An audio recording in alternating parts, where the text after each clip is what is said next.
Hello everyone. I am Mr. Ashikul Rahman, a student of Computer Science and Engineering at Shahjalan University of Science and Technology. I am going to discuss about a chapter in economics. The name of the chapter is Income and Spending. Today I am going to discuss about a topic in this chapter, and the name of this topic is Aggregate Spending in Two Sector Models. To understand this chapter well, I have to discuss about consumption and saving function and MPC, MPS. Now let's go and discuss about those topic. Now, what about consumption function? It illustrates the relationship between consumption, expenditure, and the level of disposable personal income. We can define consumption function as C equal to f of y and f of y equal to capital C naught plus small c y. Here C equal to autonomous consumption. Now, what is autonomous consumption? Autonomous consumption refers to the level of consumption that occurs even when an individual or household has no income. And here C, small c equal to del C by del Y equal to marginal propensity of consumption or MPC. What is MPC? The MPC is proportion of additional income that an individual or household spends on consumption rather than saving. That's what MPC. And here Y represent the income. So that's my consumption function. Now saving function.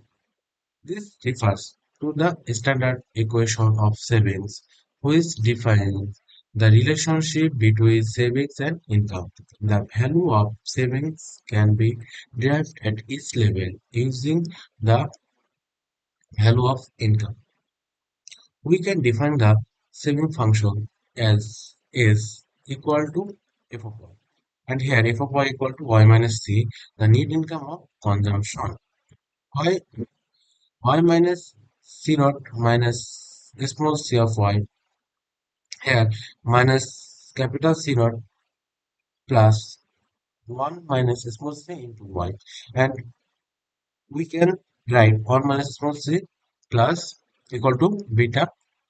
So my final equation is minus c naught plus beta y. Here beta equal to del s by del y, the marginal propensity of sale. So what is MPS? The MPS is proportion of additional income that an individual or household saves rather than spend on consumption. That's what MPS. Here, it represents a graph of consumption function. Here, capital C is the total consumption, C naught is the anonymous consumption, and small c is MPC. And here we can say that, but we know the value of C is between 0 and 1, and the value of beta between 0 and 1.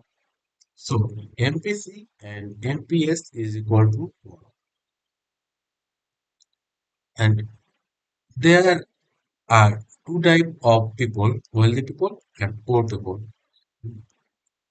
The wealthy people, when they tend to save a large portion of their income, leading to a higher MPS and lower MPC. Those called wealthy people.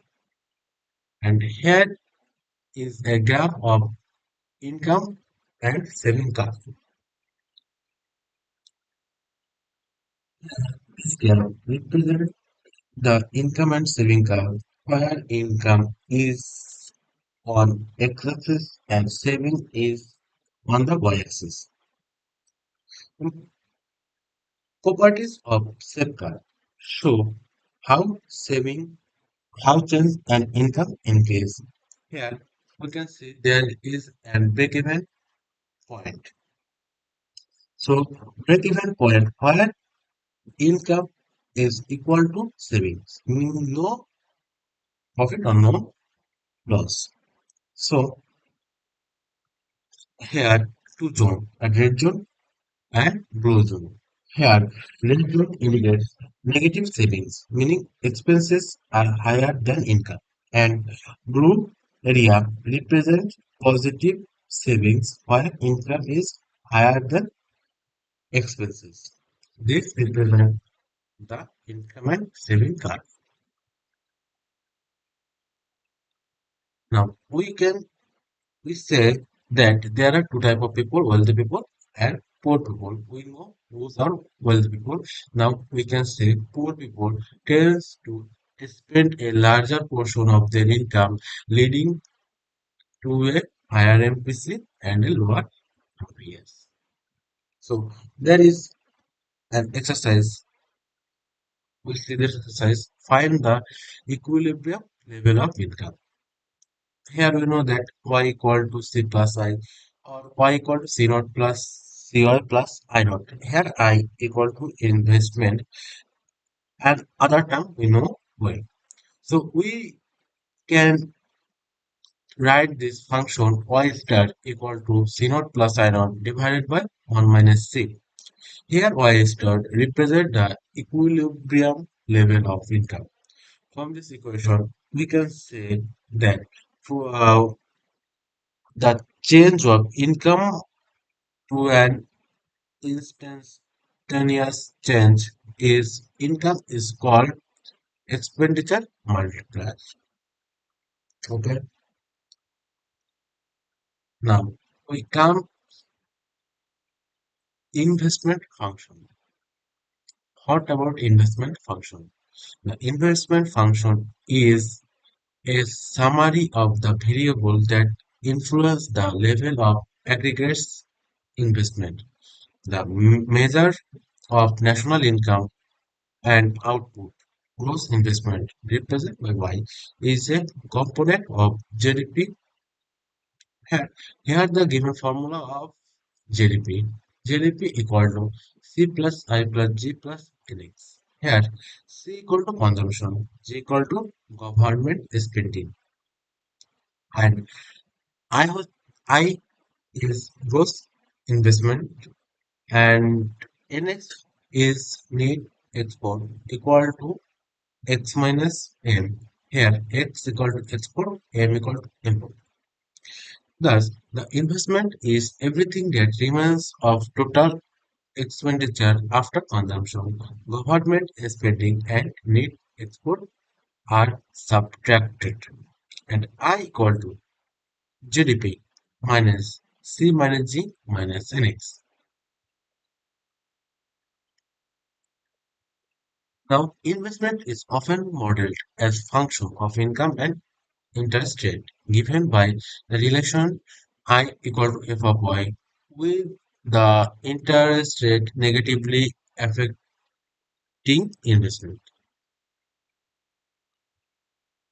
Here, I equal to investment, y equal to GDP, gross domestic product, r equal to interest rate.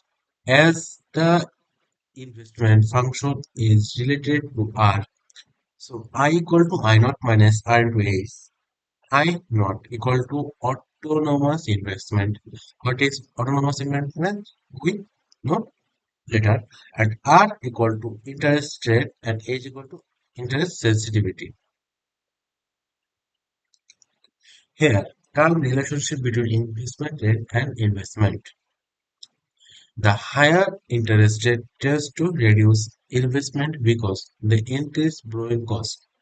When borrowing is more expensive, businesses need higher return to justify the investment. On the other hand, lower interest rate makes borrowing cheaper, encouraging more investment in the economy.